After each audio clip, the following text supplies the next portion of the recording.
Hello, everyone, and welcome to our Sustainable Activism webinar. My name is Lisa Levinson, and I am the director of the Sustainable Activism campaign. And we're so excited to have everyone here with us today. This is our opportunity to share some self-care tools and some emotional resources for animal activists so that we can continue to help the animals long term, that we can feel good and healthy and resilient. And that's actually the topic for our webinar today. And we have someone very special, a self-care / wellness coach who her name is Allison Rivers Samson. I'm going to give you a little more information about her right now. Thank you for tuning in. So Allison is a self-care coach, a speaker, and workshop leader who helps women and others make room for themselves, turn workouts into personal play dates, and makes healthy eating feel indulgent. Allison is certified in plant-based nutrition from Cornell University and received her training as a health and wellness coach through the Institute for Integrative Nutrition. For 20 years, she ran Allison's Gourmet, the first online vegan bakery and chocolatier, which she retired from in 2016. Allison is an award-winning vegan chef and author of Quick and Easy DIY Salad Bar, Comfortably Yum, and the Dairy Freedom Cookbook, co-creator of the Dairy Detox, and a NIA Black Belt instructor and mama to lifelong vegan Olivia. So, wow, what amazing qualifications you have, Allison. Thank you so much for joining us today. Thank you so much for having me. I'm really excited for this. Yay. Well, what we're going to do is we'll turn it over to Allison now, and she's going to share, she has a little presentation that she's going to share with us and give us all these goodies for care and all kinds of tools that we can use for our daily life. Great. So welcome everybody. Thank you so much for being here. The first thing that I'd like to do is ask you to just take a moment to breathe. Just take a breath with me and arrive in this moment. We've all come from various activities. We've had things going on all day, and I just like to step into this moment together and leave behind all distractions so that we can be present with one another. One more breath.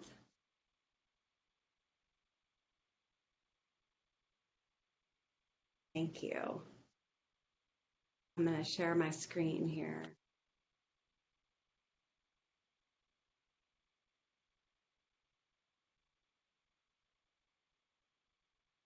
So we're going to talk about building your resilience as an activist.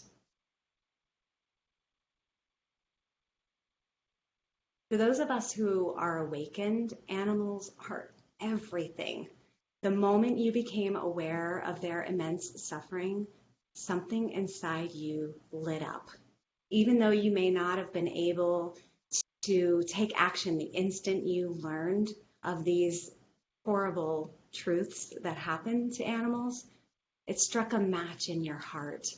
And now your life is dedicated to protection, rescue, rehabilitation, and anything you can do to save these precious beings from suffering. It doesn't matter how you show up for animals, whether it's protesting, working in an animal shelter, leafleting, baking or cooking, selling and designing t-shirts with messages, or rescuing animals. It's all activism. And if you're relying on just your one match, it can lead to burnout, the beginning of the end. In our culture, compassion for animals isn't celebrated. Instead, it's mocked, ridiculed, and dismissed. Rather than being met with the excitement and curiosity it deserves, this beautiful way of living is questioned and scrutinized. No wonder we can feel so profoundly exhausted at times. All these silly questions we get, like in this image here. Have any of you had any of those questions come up? When it comes to cats and dogs, though, people tend to understand a little better. Animal companions are often the gateway to caring for all animals. Last week in our town, we had a town hall that our family went to. It was a meeting for our local animal shelter, and they were in danger of losing their contract with the county until the community came out in droves to say, we want this organization here.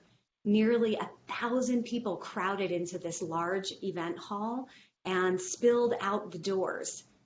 And we only have 16,000 people in our town, so 1,000 is a huge number.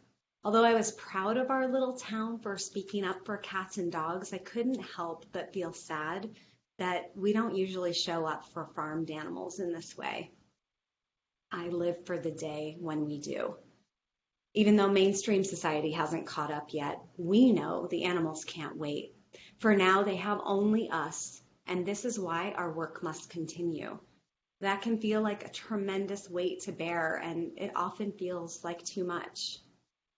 If not yet animal advocates see that we're trudging through the world in a half-lidded stupor, dragging our bodies around with the heaviness of suffering dripping from our limbs and our face melting toward the ground in exhaustion, they're not going to be inspired to hop on our party bus. And we need more people on this bus. So we need to ask ourselves, what message does walking around with that depth of depletion send? Today, I want to show you that there is another way. The only way that we can keep speaking up and acting for animals is to build our resilience. We can advocate for both our animal friends and ourselves.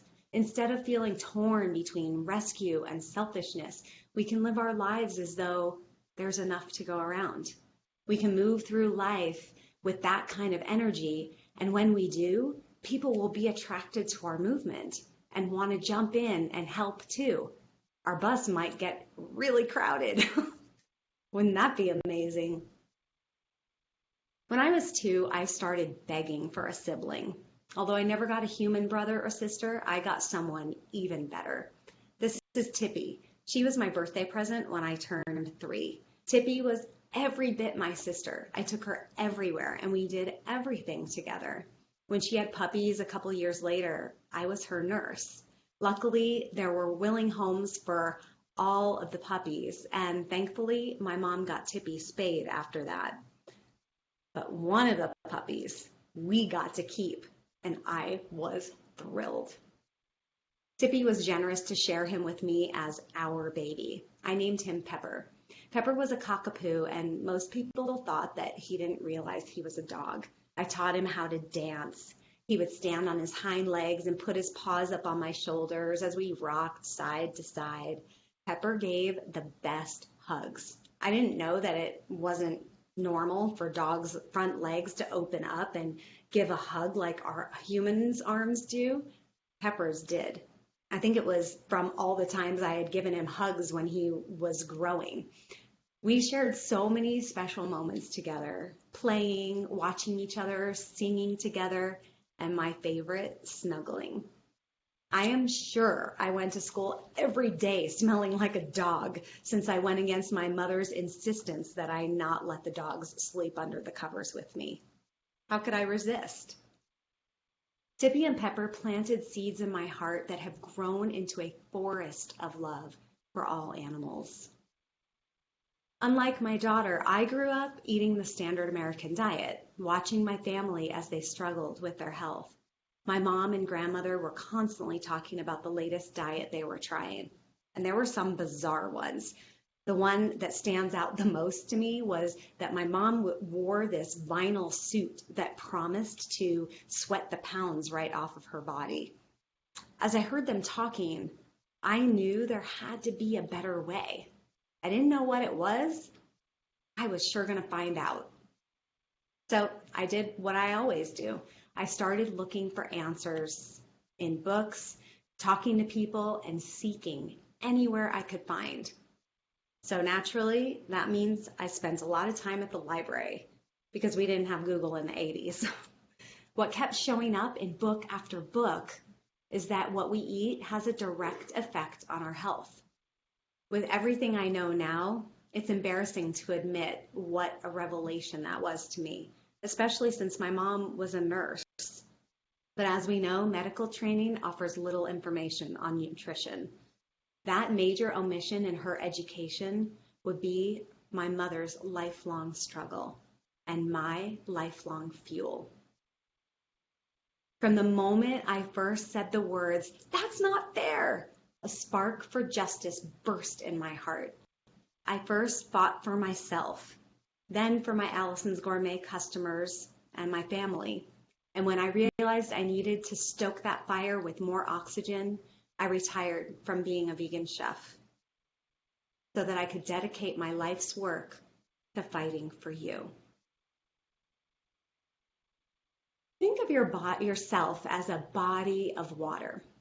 If the rivers flowing into you are blocked and you only have rivers flowing out, you'll soon be empty, dried up, and the life you nurture will languish.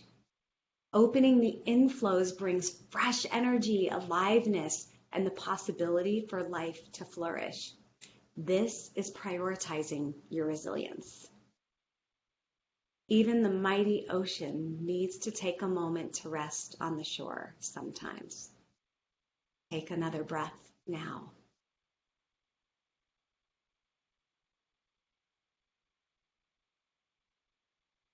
Unlike building a fence that has a beginning, middle, and end, self-care is an ongoing activity that's more like brushing your teeth. This is why I call it a practice. So before we continue, let me just quickly define self-care as I see it. Most people think that it's taking a vacation to Tahiti or something maybe less extravagant like a candlelit bath. Well, I take it to an even less luxurious level than that. My specialty as a whole life wellness coach is to help my clients make small tweaks to what they're already doing in their day so that they're more supported by what they're doing. So let's explore 3 things you can shift so that they'll sustain your activism. In a culture that diminishes the value and importance of self-preservation, sleep is seen as dispensable. Sacrificing sleep is the beginning of sacrificing everything. After a year of severe sleep deprivation after my daughter was born, I can tell you that sleep is not only indispensable, it is the simplest, cheapest, natural miracle cure that no money can buy.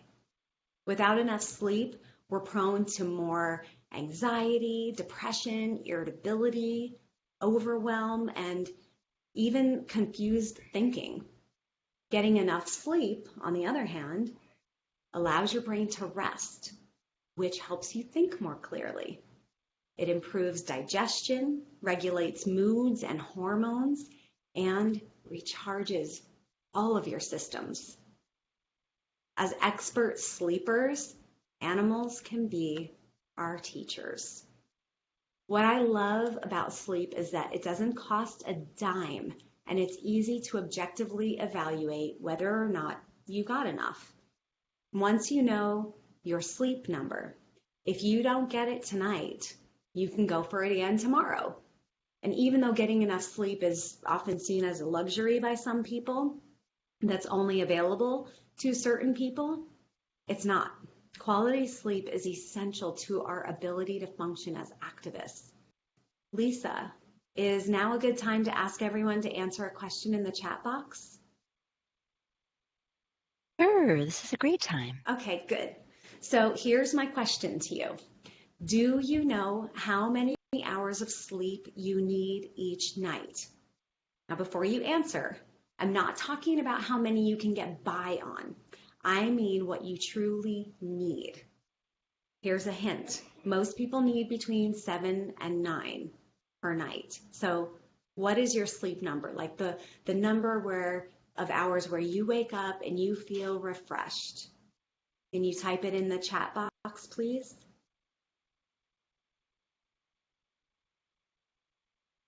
Looks like we're getting some numbers coming in. We've got 8 hours, 8.5, another 8.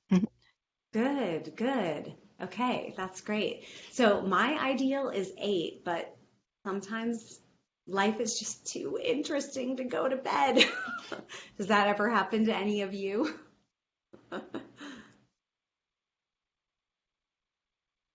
So many of my clients have been confident that they're getting enough sleep. I find out the truth, though, by asking one question. How do you wake up? With an alarm clock or a rooster or on your own? Most of them use an alarm clock until I help them dissolve that habit. Here's the thing. If you are using an alarm clock to wake up, I can almost guarantee that you're not getting enough sleep. You know you've found your ideal bedtime to get the hours you need when you're waking up on time consistently without an alarm. So know your sleep number and get those numbers of sleep, numbers of hours. So here are some tips on getting better sleep. A lot of my clients have issues with sleep, so I like to help them get some, ideas. First, create a sleep routine. And what that entails is stop watching screens at least an hour before bed. The light in the screens, that blue light, tells our brain to stay alert and awake, and activity is coming and stimulation is coming. And it makes it so that our brains can't relax.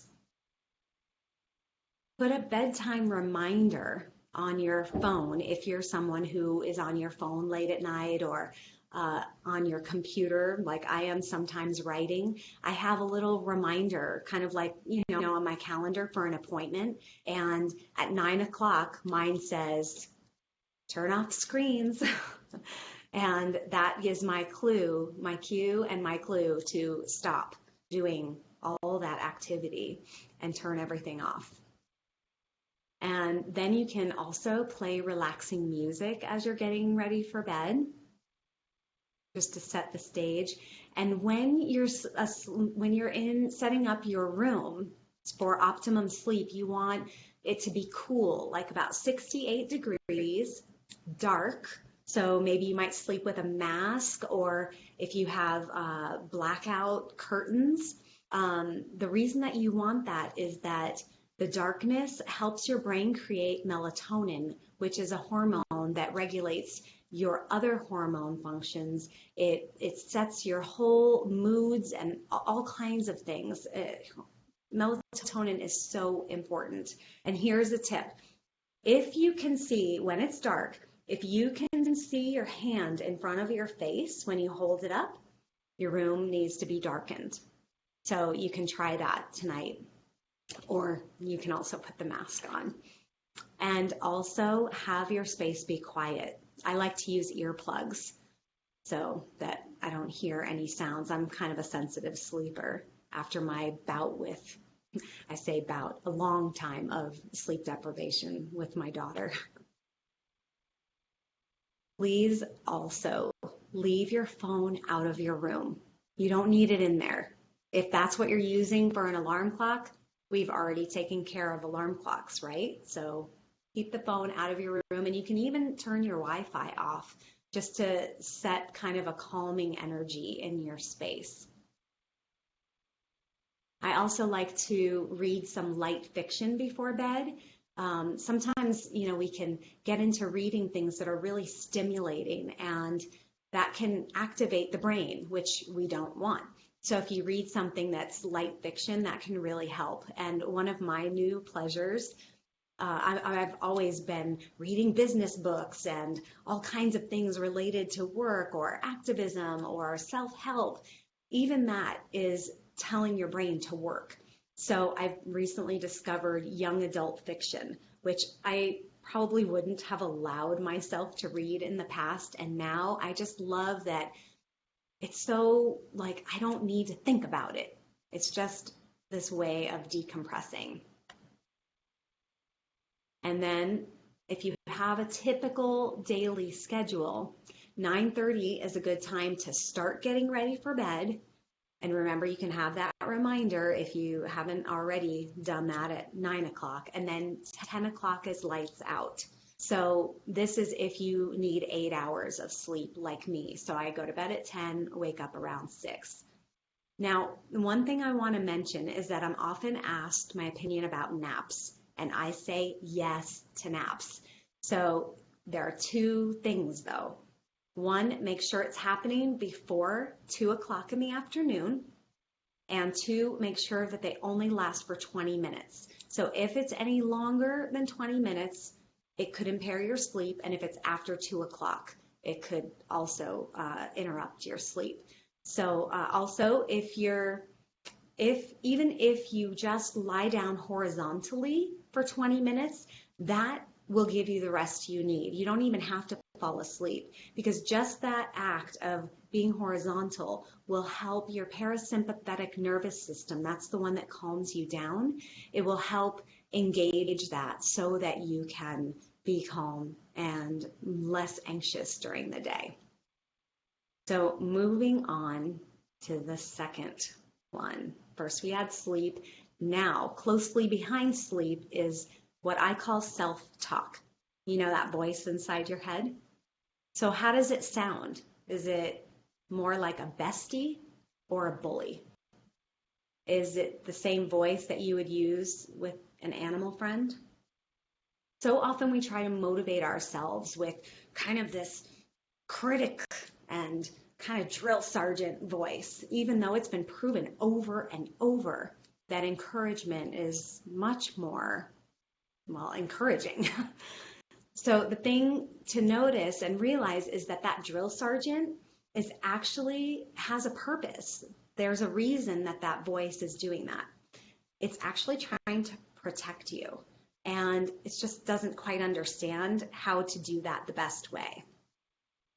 So it isn't protecting you. We know that. It's actually tearing you down. We need compassion and empathy, not only for animals, but also for ourselves. Kindness will always be more effective than cruelty. We know that with our work with animals. I believe that it's not only possible to love ourselves well, but that anything less than that degrades our wellness. Noticing and accepting ourselves where we are in this moment is what will allow us the space to grow when we're ready. As a recovering perfectionist, I love the idea to listen only to a helpful voice. So if what you're hearing in your head is helpful and loving and nurturing, listen to that. If it is critical and aggressive, then that is a good hint that it's the drill sergeant coming out. And we want to let that part of our head be acknowledged and say, no thanks. So I have a little thing that I do when I hear that and recognize that voice. I go, oh, I know who this is. And I say, thank you, not now. And then there's something about that thank you, the acknowledging, that the voice goes, oh, okay, she heard me. And then the not now, it's like, oh, okay, it's not my turn now. And then I can get on with what I want to do. So let's do a brief experiment. Those of you who have your paper, take one sheet of your paper and your black pen, a black pen. If you don't have paper and you don't have a black pen, or you're not in a position where you can do that, just in your mind's eye, I'd like you to imagine that you do. And here's what we're going to do. We're going to take 2 minutes to make a list of all the negative things that you say to yourself. So just that running dialogue that is just rah, rah, rah, rah, rah, right? I want you to write it down, like you're just pouring it out on the paper, and you're letting it come out, and you're not interrupting at all. Just let it go. And if there isn't, if you can't think of something, just write the word nothing until you do. Just keep the pen moving.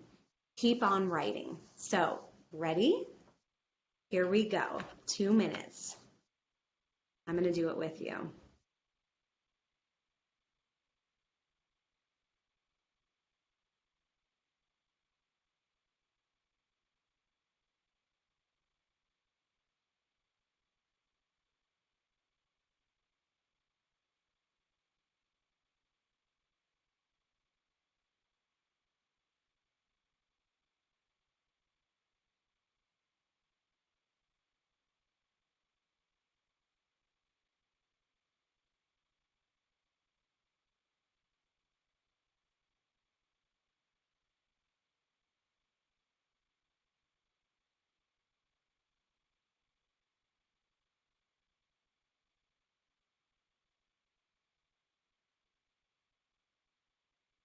Few more seconds.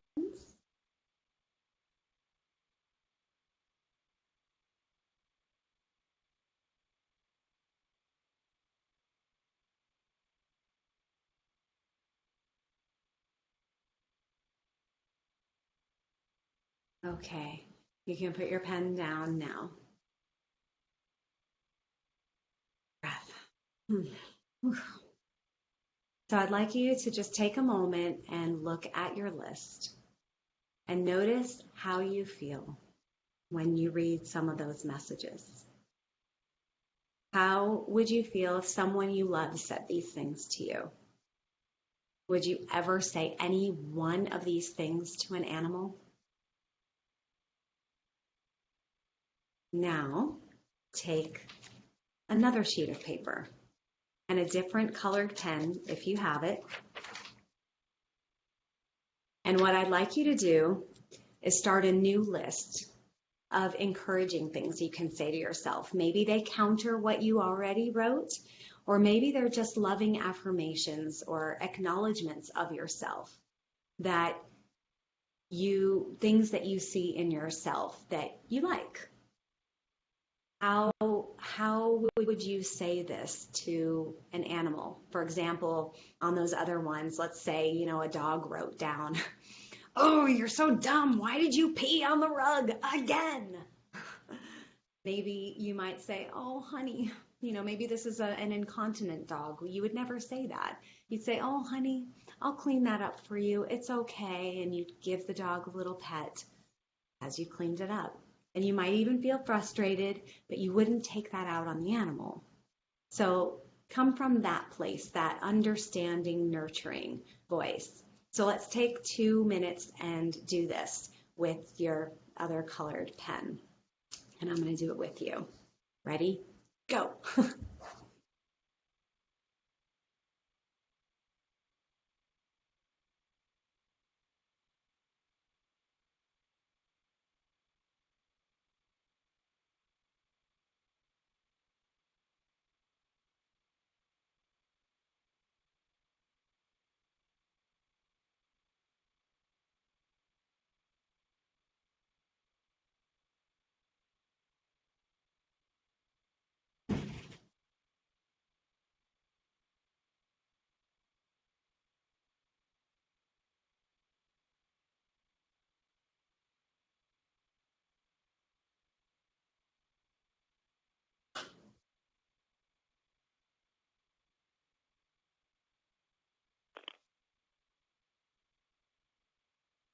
Okay, just a little bit longer, about half a minute.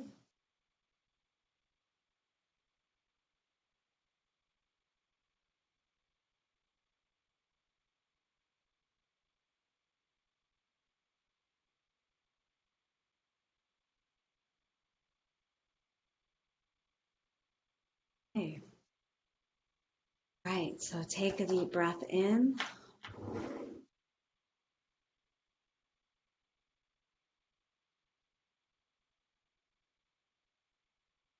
Now take a look at that list and read it and see, how do you feel? Notice in your body the sensation.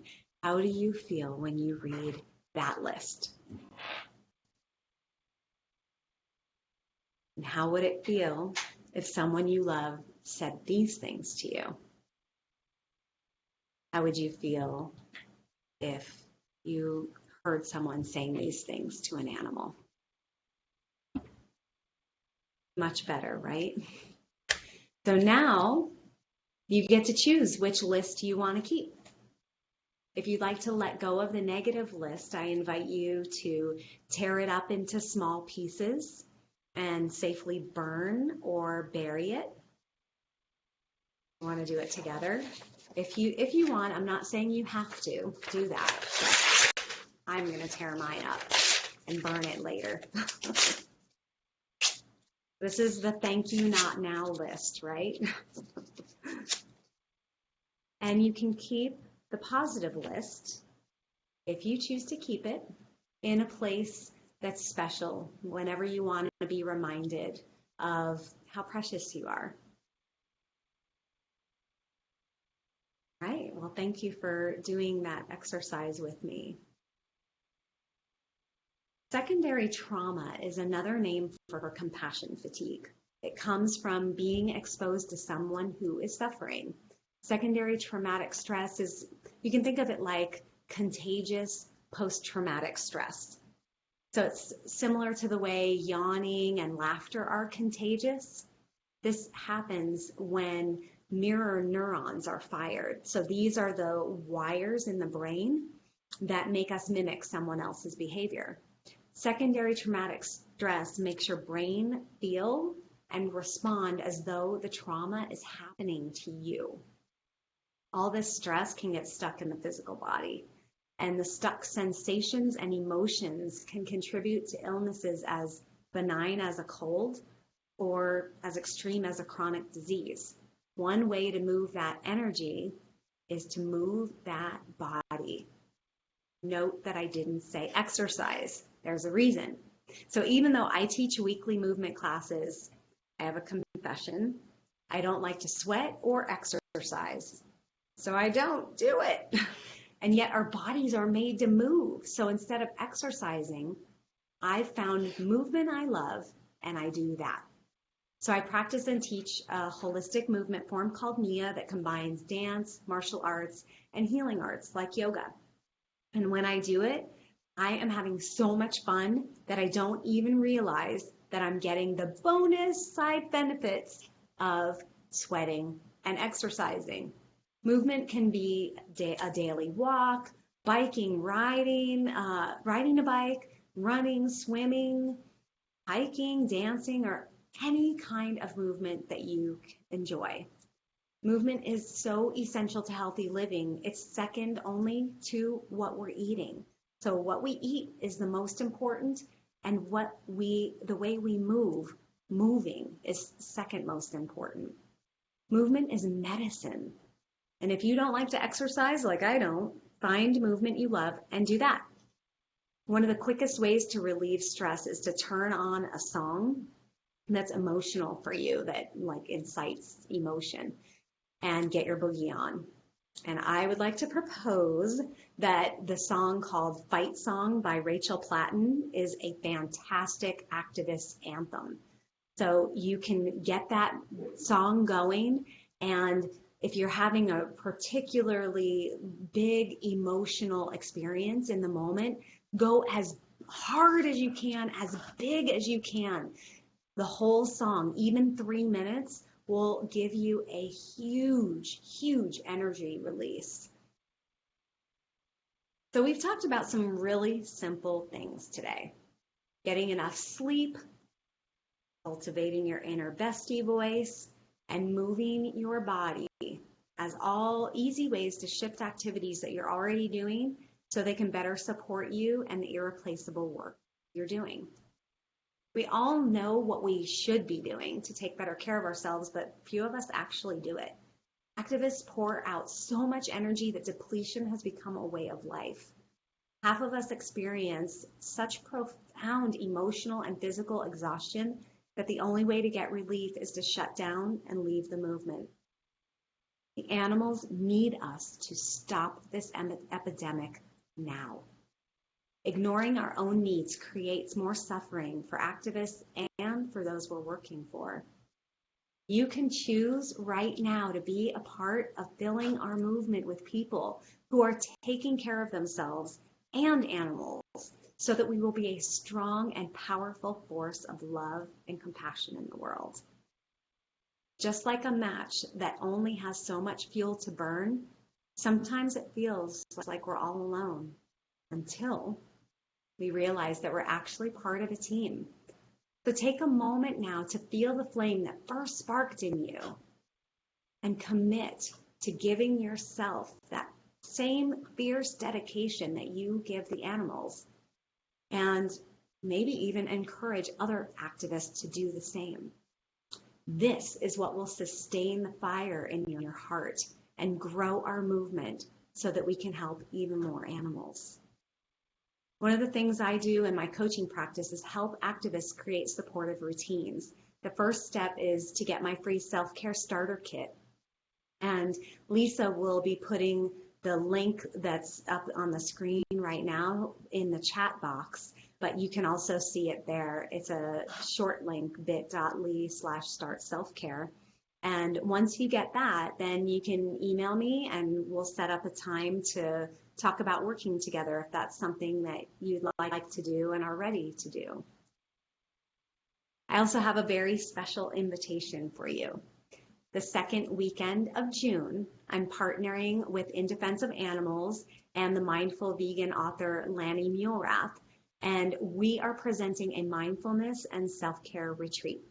This event is limited to just 40 participants because of the size of the space, and it's offered by donation to honor the Buddhist practice of dana, or generosity. So this is a really, really special opportunity. And you can learn more by visiting that link that's up on the screen. And I'm sure Lisa will pop that in the chat box as well. The URL is idausa.org/retreats. So now I'd like to invite any questions.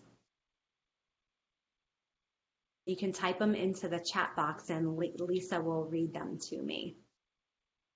Yes, exactly. So thank you so much, Allison, for this amazing resource. This presentation has been super helpful.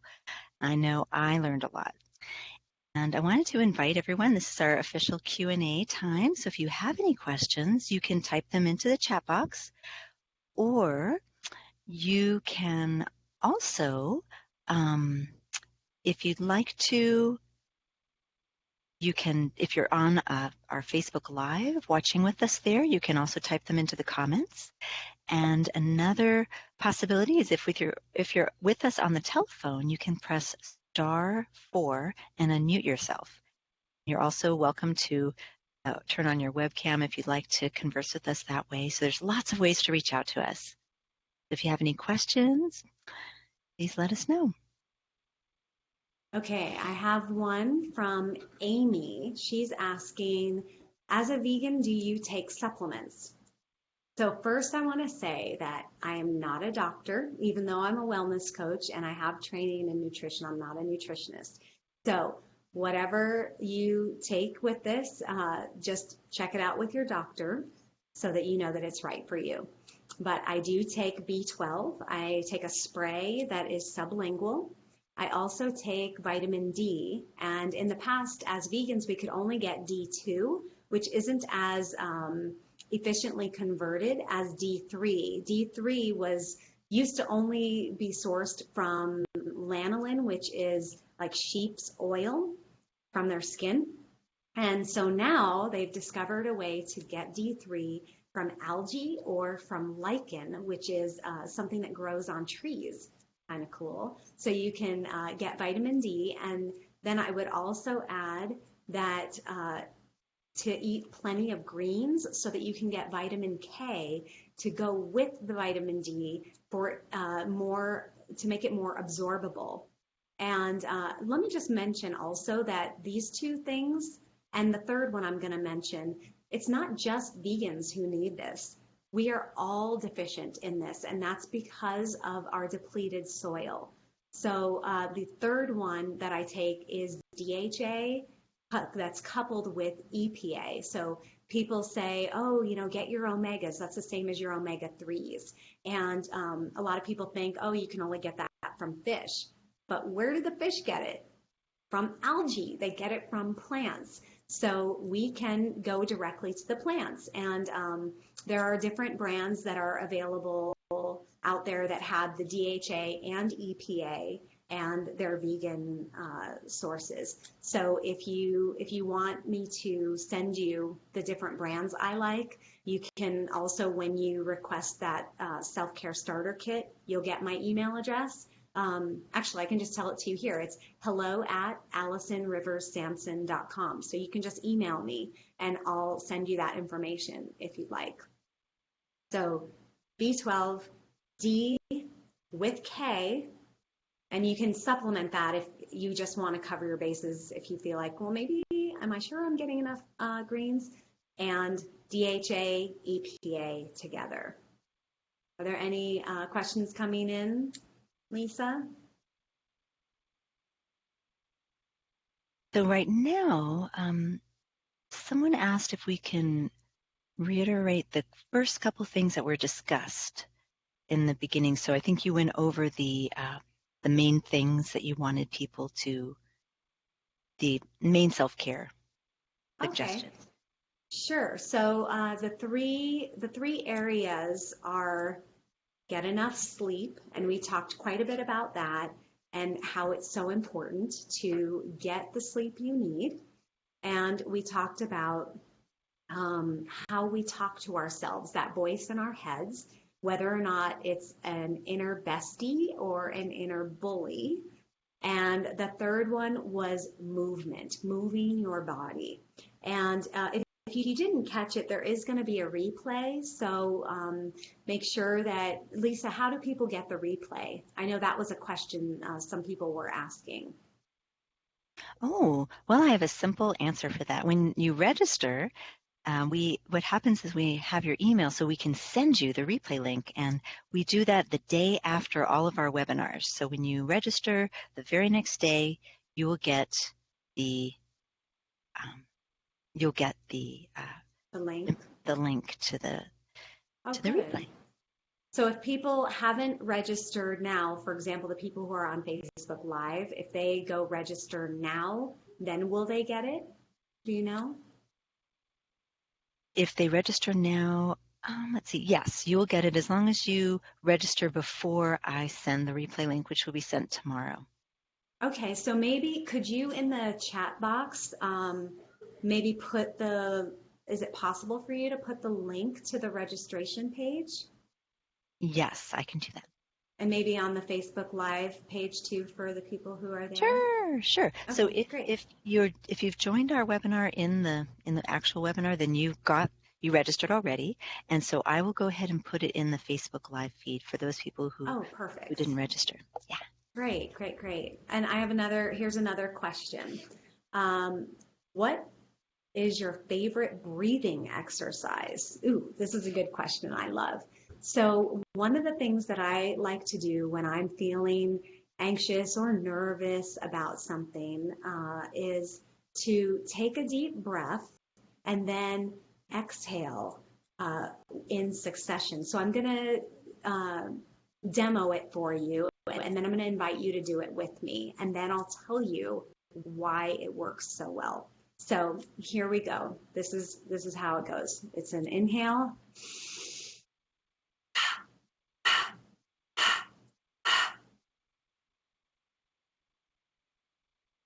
And that last one is all the breath out. So it's 5 exhales. So this time I invite you to do it with me. Ready? Inhale.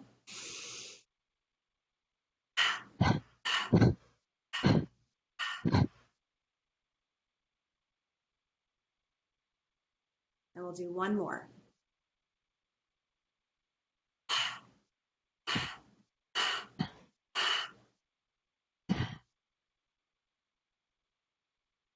So what that does is it's like laughing in slow motion.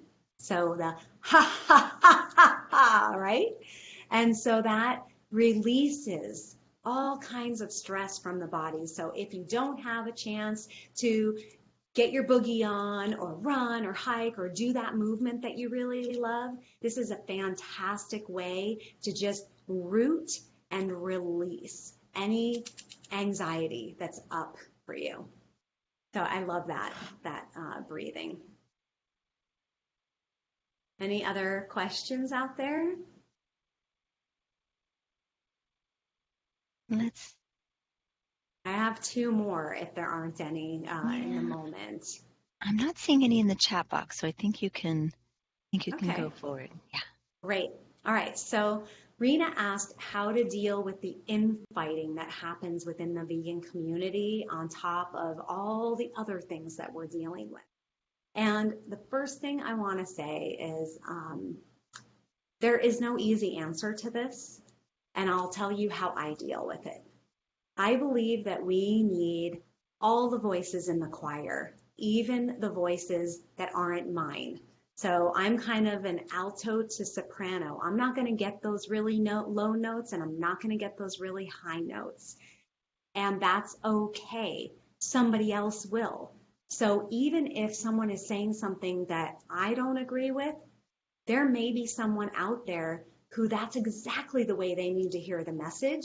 So I want them to use their voice. I don't have to be the one to say, yes, this is of value and this is not. That's not my place. My place is to speak my own voice and to be kind to others. And I know that can be kind of challenging when it's something that goes against everything I believe, but I have to recognize that my way isn't the way, and it's definitely not the only way. So sometimes I just say, I hear that that's how you see it. I don't see it that way. And that's it. I mean, there's really nothing more to it. And if there's a toxic conversation, a lot of times there can be so much toxicity in social media. And for me, I just don't take part in that. I don't see any good that can come from it. I know some people who do, they love to engage in that way. And for them, I say, please do that because someone's going to hear you and it's going to impact them in hopefully a positive way. All we can be responsible for is planting seeds. Whether or not they grow, that's not up to me. That is up to the soil that they're planted in, how much water they're getting, and how much sunlight. So that's my perspective on that. Lisa, do you have anything to say about that? Oh, well, I think it's beautiful what you shared, actually. And we do have another question for you. And this one is Okay. about, really has to do with meal planning. So there's a question here, a person who has already transitioned into veganism, but just wonders if you offer any meal planning or coaching, just trying to find some resources because meal planning was a stumbling block. Absolutely, absolutely. You can write to me. I do custom things with all of my clients. So just write to me and we can talk about it. We can set up a time to have a conversation that is free of charge. And you can tell me what your needs are and we can talk about how I can help you with that. So absolutely download that self-care starter kit or just email me again, hello@AllisonRiversSamson.com, and I'll send you the link to schedule our time to talk. Any other things? I have another question here, but if there's something else. Let's go with your question. Okay.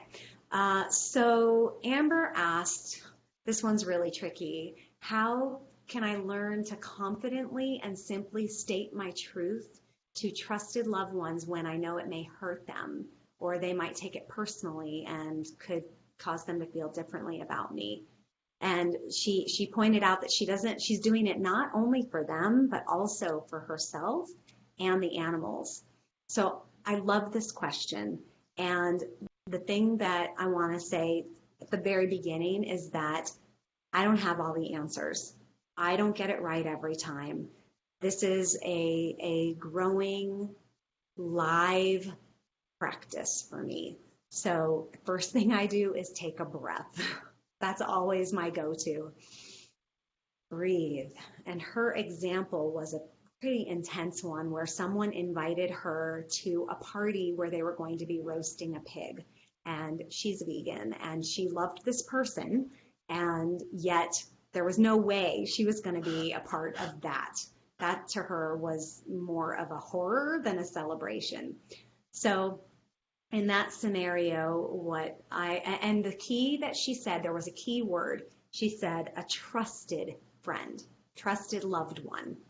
So if it's someone that you don't have a close relationship with, I'm going to set that aside because that's a whole different thing. And it depends on your personality. It depends on the moment. It depends on what's happening, how the other person is approaching you. There are so many different factors. So I'm going to stick with her specific example and say that if it's someone you trust and they're asking you, inviting you, always start with how much you care about them. That is the thing that we all want to know. There are 3 questions. Do you see me? Do you hear me? And do I matter? That's what we all want to know. And once we know that, we can relax in our bodies and in our hearts. So by acknowledging that this person matters, starting with that, and then saying, I really appreciate you inviting me and I want to celebrate this achievement or your birthday or whatever the celebration is. And as you know, I'm vegan and as much as I want to celebrate you, I just couldn't possibly be at a place where an animal is being roasted. It would just hurt my heart too much. It's not something personal against you. This is just what I'm choosing for me. And I mean, it depends. Some people, I will say, are able to be very willing to step into the confrontation, and they will say, I think it's wrong. I'm not okay with that. So again, what's your personality and what is your way? And if your way is to say, I want to celebrate you, not like this, maybe we could get together and have dinner together at a vegan restaurant or, some kind of thing like that. Then that way you're saying yes to the person. Yes, you matter. I see you and I hear you. You matter to me. And I'm declining this invitation. This doesn't work for me, but this does. So that's what I would say. And recognize, you already said, people are going to have their feelings.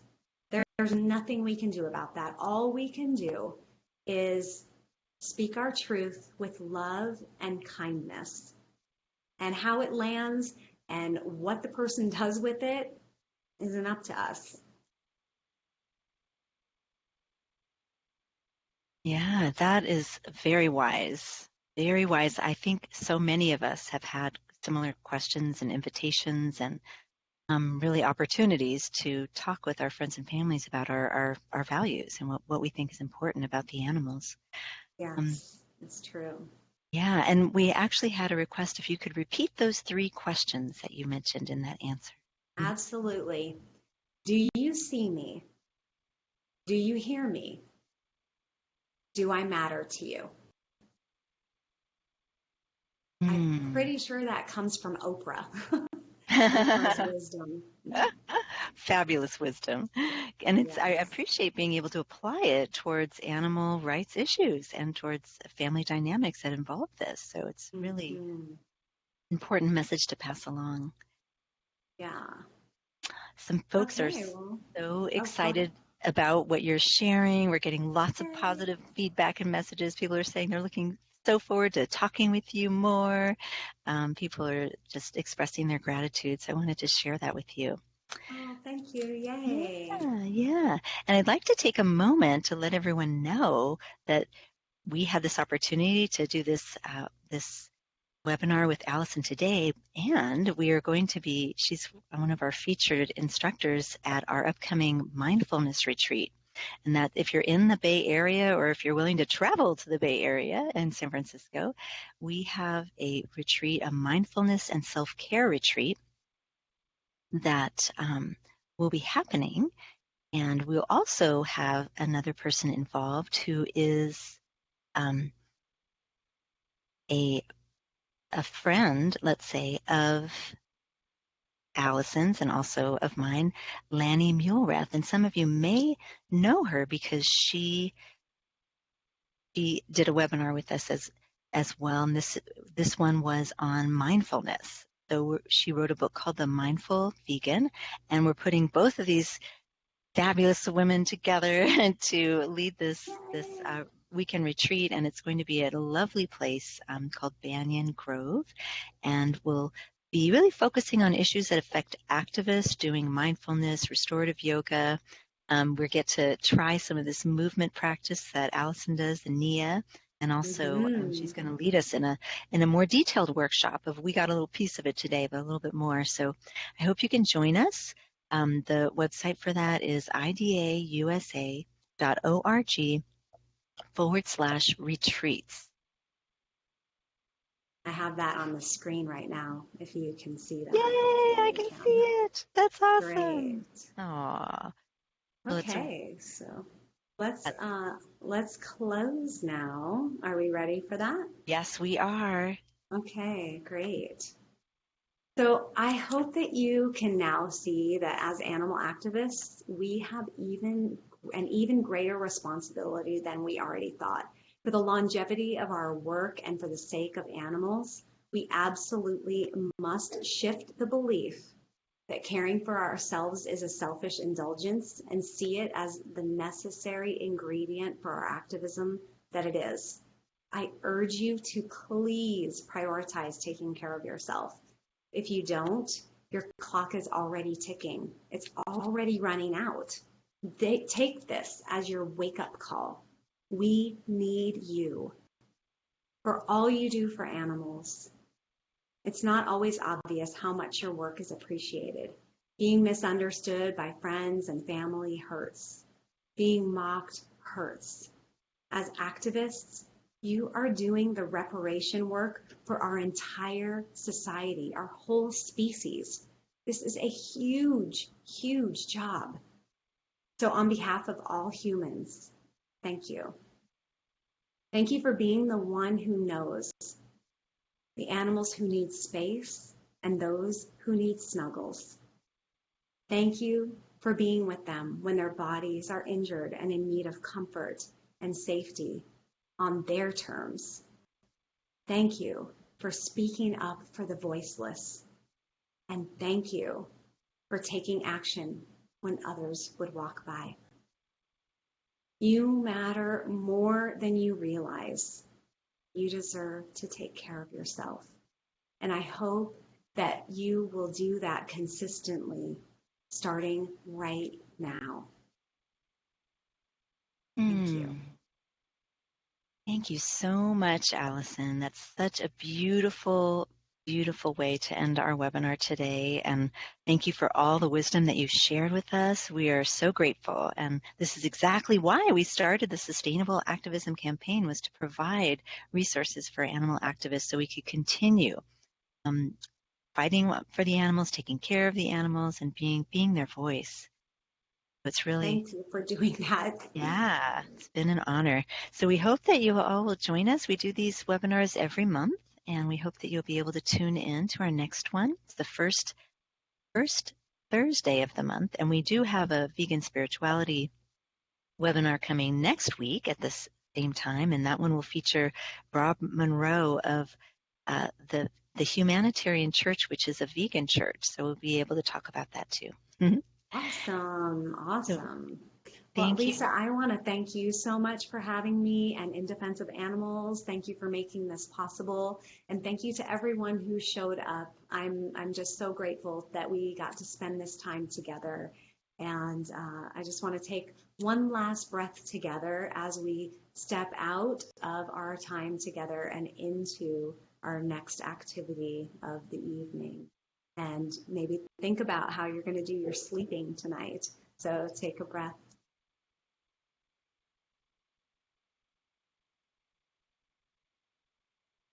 Thank you. Thank you so very much, Allison. Have a wonderful evening, and everyone enjoy yourselves as well with that beautiful breath. Thank you. Mwah, to all of you. Good night. Good night, Good everyone. night.